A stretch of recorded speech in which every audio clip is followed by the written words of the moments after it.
Today, we're diving into the story of Abraham and Sarah, one of the most faith-filled journeys in the Bible. You've probably heard their names, but what's their story really about? It's about faith, patience, and trusting the process, even when things seem impossible.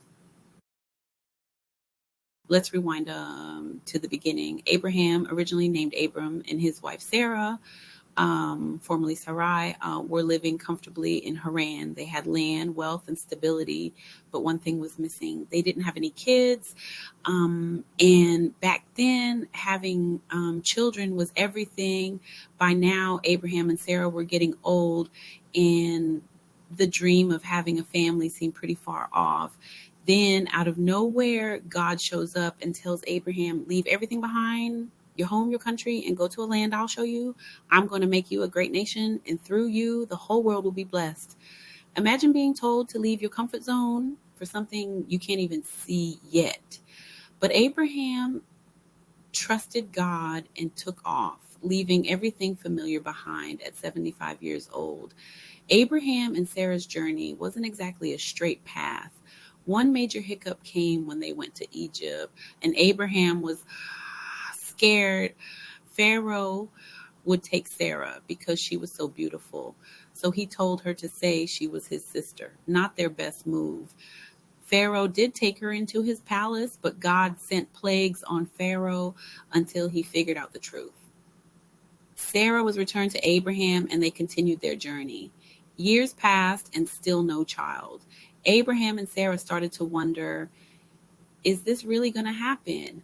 Sarah even suggested Abraham have a child with her servant Hagar. Hagar gave birth to a son, Ishmael, but this wasn't the child God had promised. Then when Abraham was 99, God showed up again and made things official. He changed Abram's name to Abraham, meaning father of many, and Sarai to Sarah, meaning princess.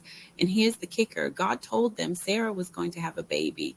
At almost 100 years old, both Abraham and Sarah laughed at the thought, but God asked, is anything too hard for me? Fast forward, and Sarah actually did get pregnant. At 90, she gave birth to Isaac, whose name fittingly means laughter.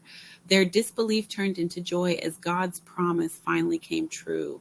Isaac was the start of the great nation God had promised, a reminder that God keeps his word, even when it seems impossible. So what's the takeaway here? Abraham and Sarah's story is about faith and patience. Things didn't happen on their timeline, and there were bumps along the way, but they never stopped trusting God.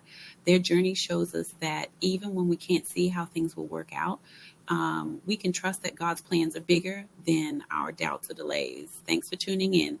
If Abraham and Sarah's story resonated with you, don't forget to like this video, share it with a friend, and comment below about what you're trusting the process for in your life. And of course, subscribe for more stories that bring the Bible to life in a relatable way. Like, comment, and subscribe for more modern Bible stories that hit home today. Hit the notification bell to stay in the loop. This day that God has given me, I'm not gonna waste.